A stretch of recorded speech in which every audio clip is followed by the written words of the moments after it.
warahmatullahi wabarakatuh. Hai guys. Perkenalkan, nama saya Aini Salawazekia dengan NIM terakhir 044. Dan nama saya Mulijilma Nabila dengan nomor NIM terakhir 008. Kami di sini akan menjelaskan tentang sejarah hukum agraria yang berlaku di Indonesia. Baik, saya akan menjelaskan tentang sejarah hukum agraria di Indonesia. Yang pertama, sejarah hukum agraria di Indonesia pada masa penjajahan Belanda. Yang kedua, ada sejarah hukum agraria setelah Indonesia merdeka. Yang ketiga, sejarah hukum agraria di Indonesia setelah lahirnya UU PA nomor 5 tahun 1960. Yang keempat, ada sejarah hukum agraria setelah reformasi. Yang pertama, yakni sejarah hukum agraria di Indonesia pada masa penjajahan Belanda.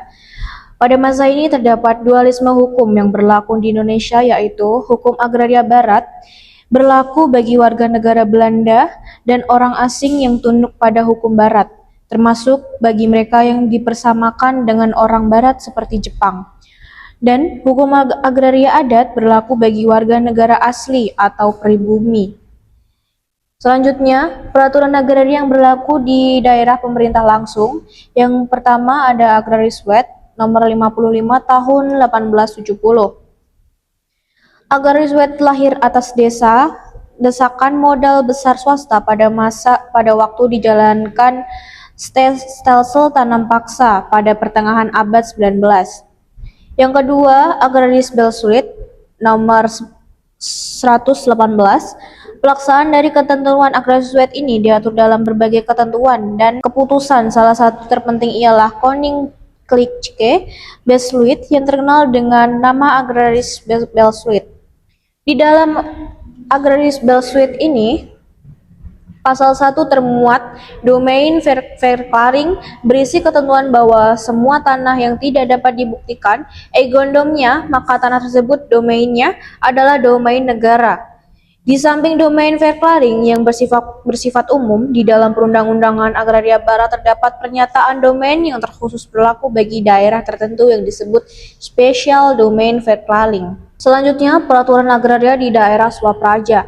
Tahun 1918 dikeluarkan ordonasi yang awalnya Grondur Reglement 4 di Residence Soekarta Yogyakarta yang diundang dalam Stadsblad nomor 20 tahun 1918. Pada tahun 1928 diubah menjadi Forstenlands Grondur Reglement atau disebut VGR. Dengan peraturan ini perusahaan asing dapat diperoleh hak atas tanah dengan cara konversi. Maksudnya ialah pergantian atau perubahan hak atas tanah, yaitu memperkenankan kepada pengusaha asing untuk memakai dan mengusahakan tanah tertentu melalui base-shaking dari raja. Yang kedua, ada sejarah hukum agraria setelah Indonesia merdeka pada tahun 1945. Seharusnya, dengan diproklamasikannya kemerdekaan negara Republik Indonesia setelah peraturan perundang-undangan meninggalkan kolonial Belanda menjadi hapus. Namun berdasarkan pasal 2 Aturan Peradilan Undang-Undang Dasar 1945, segala badan negara dan peraturan yang ada termasuk peraturan di bidang hukum agraria masih berlaku selama belum diadakannya yang baru menurut Undang-Undang Dasar 1945. Karena sifatnya yang diskriminatif, pemerintah memulai upaya untuk menyusun dasar-dasar hukum agraria yang akan menggantikan produk pemerintah kolonial Belanda di bidang hukum agraria. Upaya tersebut dibagi ke dalam 5 periode, yaitu yang pertama periode Panitia Agraria Yogyakarta diketuai oleh Sarimin Reksodiharjo yang pada saat itu menjabat sebagai Kepala Bagian Agraria Kementerian Dalam Negeri. Yang kedua ada periode Panitia Agraria Jakarta diketuai oleh Sarimin Reksodiharjo, kemudian digantikan oleh Singgih Praptodiharjo. Yang ketiga ada periode Panitia Negara Urusan Agraria atau Panitia Soewahjo diketuai oleh Soewahjo Modilogo.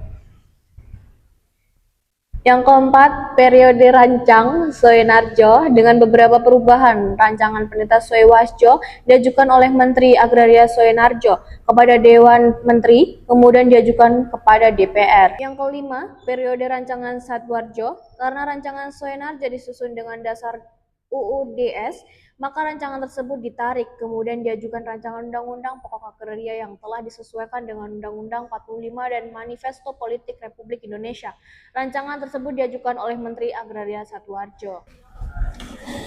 Yang ketiga, sejarah hukum agraria di Indonesia setelah lahirnya UUPA Undang-Undang Nomor 5 Tahun 1960.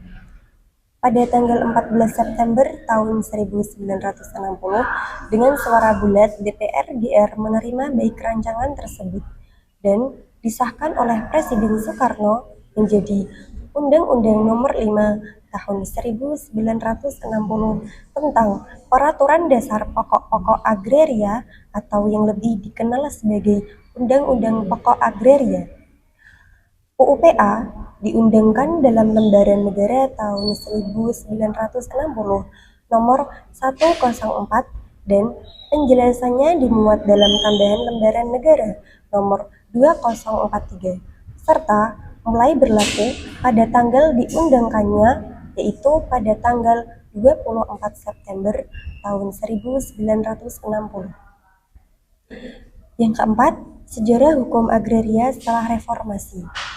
Reforma agraria adalah proses yang berkesinambungan dengan penataan kembali penguasaan, pemilikan, penggunaan, dan pemanfaatan sumber daya agraria, dilaksanakan dalam rangka tercapainya kepastian dan perlindungan hukum serta keadilan dan kemakmuran bagi seluruh rakyat Indonesia.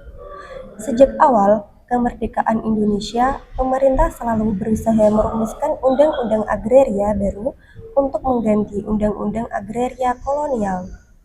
Semangat pembaruan agraria kembali muncul pasca kejatuhan Soeharto, yang menandakan masuknya era reformasi, diawali dengan dikeluarkannya Ketetapan MTR Nomor 9 Tahun 2001 yang memerintahkan agar dilakukannya pembaruan agraria mengacu pada UUPA tahun 1960.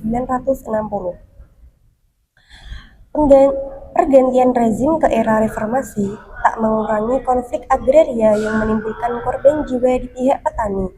Saat ini, muncul wacana untuk merevisi UUPA dengan anggapan UUPA sebagai sumber konflik.